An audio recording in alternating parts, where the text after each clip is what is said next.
La situation est particulièrement tendue depuis l'été dernier entre Israël et la bande de Gaza. Les députés britanniques se sont symboliquement prononcés le mois dernier pour la reconnaissance d'un État palestinien. Les députés puis les sénateurs français ont prévu de faire de même dans les prochaines semaines. Oui, c'est une semaine très importante pour le conflit israélo-palestinien. Il y a plusieurs échéances. D'une part, il y a la résolution que Mahmoud Abbas, le président de l'autorité palestinienne, va déposer devant le Conseil de sécurité des Nations Unies. Puis d'autre part, il y a un certain nombre de pays occidentaux notamment qui vont avoir à se prononcer sur la reconnaissance ou pas de l'État palestinien. Et notamment en France, le débat va venir à l'Assemblée nationale le 28 novembre. Et en fait, s'il y a cette accélération de l'histoire dans les négociations, c'est sans doute que chacun a pris conscience que cette histoire de deux États vivant côte à côte dans des frontières sûres et reconnues, c'est devenu une sorte de catéchisme qu'on répète, nous les premiers, depuis des années, et qui finalement est resté à peu près sans effet. Mais pire que cela, qui a permis à l'abri de cette illusion et de ce discours devenu très creux à Israël de coloniser et d'empiéter progressivement sur les territoires palestiniens, au point de rendre peut-être, je ne sais pas si c'est déjà le cas, mais en tout cas ça va être le cas très bientôt, irréversible cette colonisation et impossible la solution à deux États. Donc tout le monde a pris à peu près conscience que c'est maintenant ou jamais. On est un peu en face du point de non-retour. Finalement, je me disais, en réfléchissant à cette échéance, que c'est la stratégie de Ben Gourion qui se réalise. Vous savez, en 1937, Ben Gourion, le père fondateur d'Israël, il était doublé par plus sioniste que lui dans son camp, et on lui reprochait d'accepter le principe du partage entre arabes et juifs. Et il répondait, mais vous en faites pas, on prend pour l'instant ce qu'on nous donne, mais on va faire venir un maximum de juifs, c'est exactement ce qu'il disait, du monde entier, et ensuite on ne pourra pas nous empêcher par un moyen ou un autre, en accord avec nos voisins ou pas en accord, de récupérer la totalité du pays. Et en fait, les moyens, on les a vus. Ça a été les groupes extrémistes sionistes dans les années 47-48 qui ont répandu la terreur dans les villages arabes.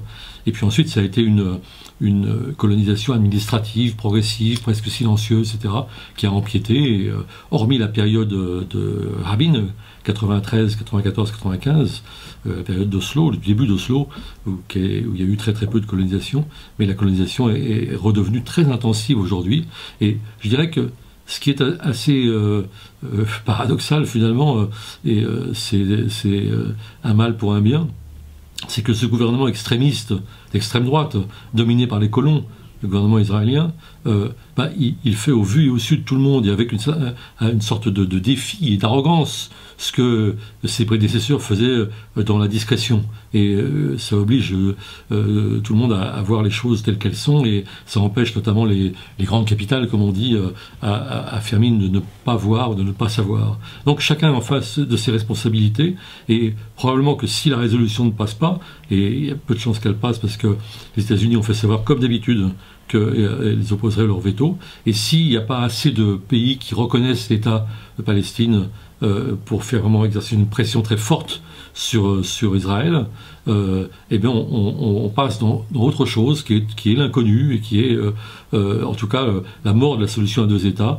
et peut-être une solution genre un apartheid à la sud-africaine, c'est-à-dire avec des citoyens appartenant à un même pays finalement, du Jourdain à la Méditerranée, mais pas avec les mêmes droits. Et là, ça risque d'être tout à fait une autre configuration du conflit israélo-palestinien. Accessoirement, c'est un débat qui risque encore de fracturer la gauche française, parce qu'il y a une résolution à l'Assemblée nationale qui va bien au-delà cette fois des frondeurs, mais la majeure partie des socialistes s'apprête à la voter en faveur de la reconnaissance de l'État de Palestine.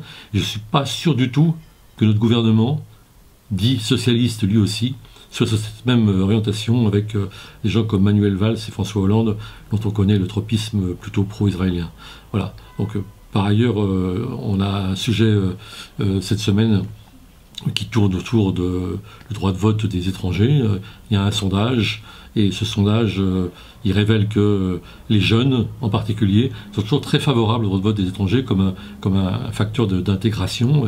Et on a évidemment ce sondage avec Harris Interactive, qui est assez intéressant et qui nous dit aussi quelque chose d'un peu triste, hélas, c'est que, évidemment, plus les gouvernements de gauche reculent, plus, disons, l'opinion n'y croit plus ou régresse sur le terrain, parce que ça n'apparaît pas très réaliste quand même un gouvernement de gauche qui l'avait promis y renonce.